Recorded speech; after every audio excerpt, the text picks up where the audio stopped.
এত বছরের এক্সপিরিয়েন্স থেকে তোমার যেটা করতে ইচ্ছা করছে সেটা করো। দিদন গোলাপি নোট দেবে। ও আচ্ছা, ওই ব্যান্ড নোটই দেবে।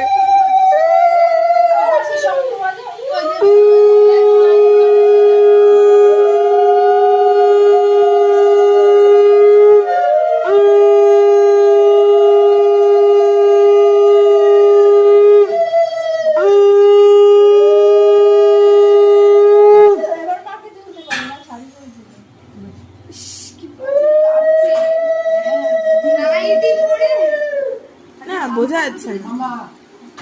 হ্যাঁ হ্যাঁ হ্যাঁ, তুই এটা কি অ্যাঙ্গেলে করছিস আমি বুঝতে পারছি না। এই চাকাই চাকা, এত চাকা নিয়ে তুই করবিটা কি? আমায় দিচ্ছ কেন তোমরা? আমার জন্মদিনে দেবে। না না না, ওকে হাফ হাফ দেওয়া হয়েছে ওর জন্য, পুরো পুরো দেওয়া হয়নি।